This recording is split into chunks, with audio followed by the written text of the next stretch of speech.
Ekonomsko-ugostiteljska škola Slobodan Minić imala je i svog predstavnika na republičkom takmičenju iz osnova ekonomije. Razgovaramo sa profesorom Ivom Blažić.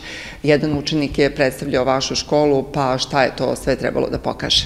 Pa učenik Petar Petrović iz odeljenja 4.3 smera poslovni administrator je prvo pripremao se više meseci zajedno sa ostalim učenicima iz ove škole, kojih ima otprilike 10-ak, i onda se biralo najbolji učenik koji bi predstavljao našu školu na ovom republičkom takmičenju. Svaka škola ekonomske struke, znači u zemlji, je izabrala po jednog učenika najboljeg koji je predstavljao svaku školu, i na ovom takmičenju je naš učenik osvojio 9. mesto od ukupno 23 škole koje su učestvovale, tako da mi smo poprilično zadovoljni njegovim uspehom. Šta su bile teme? Naravno, ekonomija uvek aktuelna. Da li su i teme bile aktuelne? Pa da kažem, dok su đaci, učenici, znači, rešavali te takmičarske zadatke, bio je jedan okrugli sto profesora na temu zapravo položaja nastavnika i kakve su zarade zapravo nastavnika u osnovnim i srednjim školama, po pitanju zarada, njihovog položaja i tako dalje. Tako da smo se svi lepo družili i vodili jednu diskusiju o tome. Da li je takmičenje bilo usmereno i na kreativno rešavanje nekih ekonomskih problema?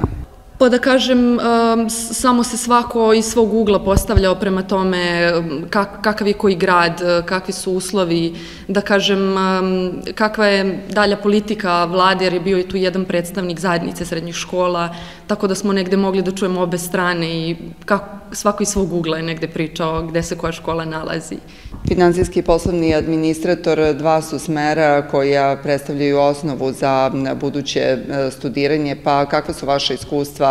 Šta učenici od ovih predmeta, ove dve struke, najviše vole? Pa čini mi se da su to zapravo dva najjača smera ove škole, da upisuju sve bolji i bolji đaci, da svake godine generacije su nam sve bolje. Zapravo prva godina je danas i poslovnih administratora i finansijskih administratora jako sa dobrim znanjem dolazi, jako su motivisani, čini mi se da sutra će dobri ekonomisti da budu, tako da ova dva smera čini mi se da su neka budućnost kako će se dalje razvijati ova naša škola. Da li su planirane još neka takmičenja kada su ova dva obrazovna profila u pitanju? Pa takmičenja ima raznih, samo treba gledati koliko su motivisani đaci. Zaista profesori, kolege moje rade sve što je u njihovoj moći da motivišu đake, pa u narednom periodu treba izabrati, ima raznih takmičenja što se tiče računovodstva i poslovne ekonomije, tako da vidjet ćemo šta će biti. Kada je Petar u pitanju, da li će on nastaviti sa ekonomijom? Hoće sigurno. Petar je već sada zbog ovog takmičenja spreman za prijemni ispit, kao i ostali đaci koji su se spremali za to prvo školsko takmičenje gde smo birali predstavnika, tako da svi oni negde planiraju da upišu ekonomski fakultet, da li u Kragujevcu, da li u Beogradu, i sigurno će nastaviti i naredne generacije da im prenose iskustva sa ovog takmičenja i sličnih.